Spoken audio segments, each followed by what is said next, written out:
பெரியாரை கைவை திசை திரும்புவான், கலைஞரை கைவை திசை திரும்புவான், வைரமுத்துவை கைவை திசை திரும்புவான், கனிமொழியை கைவை திசை திரும்புவான், பாரதிராஜாவை கைவை திசை திரும்புவான். காவிரி மேலாண்மை வாரியமா திசை திருப்ப வேண்டும். நீட் தேர்வா அதை திசை திருப்ப வேண்டும். ஆசிஃபா பிரச்சனையா திசை திருப்ப வேண்டும். பல்கலைக்கழக பிரச்சனைகளா மறக்கடிக்க செய்ய வேண்டும். இன்றைக்கு இவ்வளவு ஊடகங்கள், இவ்வளவு நமக்கு பாதுகாப்புகள் இருக்கிற பொழுதே நமக்கு ஒரு கருத்தை சொல்வதற்கு 100 எதிர்ப்பு வருகிற போது எந்த பாதுகாப்பு வற்றாத காலகட்டத்தில் அவர் எவ்வளவு தெரிந்தார் என்பதுதான் உண்மை. இங்கே பேசிய பெருமக்கள் எல்லாம் இந்த ஆண்டாள் பிரச்சனை குறித்தும் நிகழ்காலம் குறித்தும் நிறைய நிறைய நிறைய உள்ளத்திலிருந்து பேசினார்கள். சுபகுணராஜன் பேசுகிற போது நான் அவரையே கவனித்துக் கொண்டிருந்தேன். அவர் சொற்களுக்கு பின்னால் இருக்கிற வலியை என்னால் உணர முடிந்தது. வரலாறு தெரிந்தவன் வலியை உணர்வான். அந்த வலி எனக்கு தெரிந்தது. நான் உங்களை போன்ற பெருமக்களை எல்லாம் கேட்டுக்கொள்கிறேன். உங்கள் அறிவு பெரிது, உங்கள் ஆய்வு பெரிது, உங்களுடைய வலிமை பெரிது. ஆனால் நம்முடைய அறிவை இன்னும் ஆக்கப்பணிகளுக்கு மட்டுமே பயன்படுத்தினால் என்ன?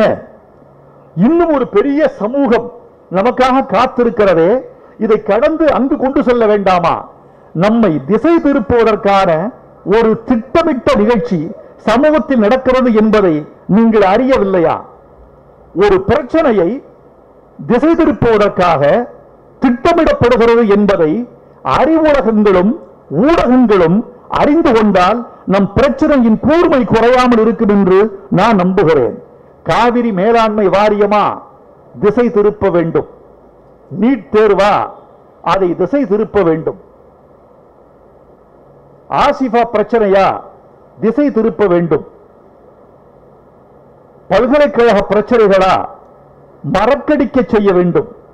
இதற்கு நம் ஊர்ல பிரச்சனைகளை விட தனிநபர்கள் மீது கை வைக்கிற போதுதான் சமூகம் ருசி காண்கிறது. இது ஒரு மறைமுகமான உளவியல். இந்த உளவியல் அவர்களுக்கு தெரிந்திருக்கிறது. ஒரு தனி மனிதன் கவனிக்கப்படுகிற அளவுக்கு தத்துவங்கள் இந்த மண்ணில் கவனிக்கப்படுவதில்லை. பெரியாரை கைவை திசை திரும்புவான், கலைஞரை கைவை திசை திரும்புவான், வைரமுத்துவை கைவை திசை திரும்புவான், கனிமொழியை கைவை திசை திரும்புவான், பாரதிராஜாவை கைவை திசை திரும்புவான். அந்த மூல பிரச்சனையை விட்டு சாதாரண பிரச்சனைக்கு அவன் தள்ளப்படுவான்.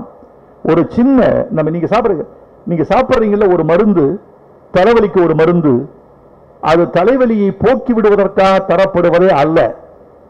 தலைவலியை போக்குவதற்கு அந்த மருந்துக்கு சக்தியே கிடையாது. தலைவலியை உணரச் செய்கிற நரம்பை அது மறக்க செய்கிறது, மறத்து போக செய்கிறது. மறத்து போக செய்வதனால் தலைவலி தொலைந்து விட்டதாய் மருந்தை நாம் கும்பிட ஆரம்பிக்கிறோம். மருந்து செய்கிற வேலை தலைவலியை குணப்படுத்துவதல்ல, நரம்பை மறத்து போக செய்வது. ஒரு சின்ன கதை சொல்றேன் உங்களுக்கு, நடந்த கதை. உணவு தானிய தட்டுப்பாடு அதிகம் இருந்த பொழுது எந்த மாநிலத்துக்கும் அரிசி கொண்டு போகக்கூடாது என்று ஒரு தட்டுப்பாடு இருந்தது. தமிழ்நாட்டிலிருந்து கேரளாவுக்கு சைக்கிள் ஒருத்தர் மூட்டை கட்டி கொண்டு போறான். சுங்கச்சாவடியில் தடுக்கிறார்கள். என்னது மூட்டையில?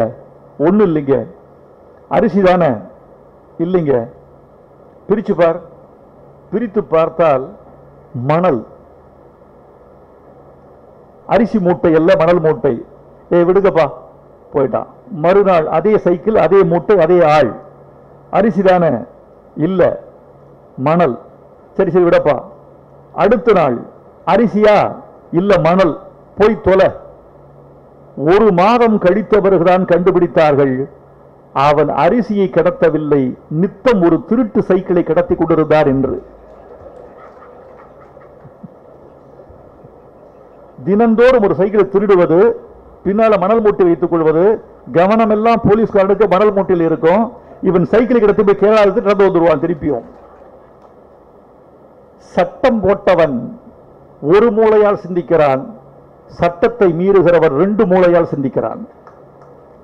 3வது மூளையால் தான் திருத்தம் வருகிறது. இதுதான் உண்மை. அதனால் இப்படி திசை திருப்புவதற்காக ஒரு ஏற்பாடு நடக்கிறது. எப்படி திசை திருப்பினாலும், எந்த தனி மனிதர்கள் மீது கை வைத்தாலும் எங்கள் காவிரி மேலாண்மை வாரியத்தை அடையாமல் தமிழர்கள் ஓய மாட்டார்கள். நீட் தேர்வுக்கு விலக்கு பெறாமல் தமிழர்கள் ஓய மாட்டார்கள். எங்கள் பெண்களுக்கு பாதுகாப்பு இல்லாமல் தமிழர்கள் ஓய மாட்டார்கள்.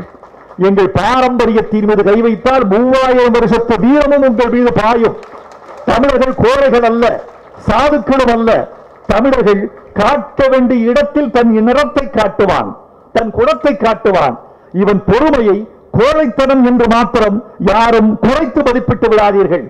தமிழனுக்குள் தூக்கிக் கொண்டிருக்கிறது ஒரு புலி, தொட்டு எழுப்பி விடாதீர்கள். அவன் என்றைக்கும் தன் பழைய வீரத்தில், பழைய மானத்தில் அவன் என்றும் நிலை கொண்டிருப்பான். எங்களுக்கு தீ என்பது குறைந்தால், எங்களுக்கு மானம் என்பது குறைந்தால், எங்களுக்கு வீரம் என்பது குறைந்தால், பெரியார் திடல் என்ற ஒரு களம் இருக்கிறது, களஞ்சியம் இருக்கிறது. இங்கு வந்து இரவு பெறுவோம்.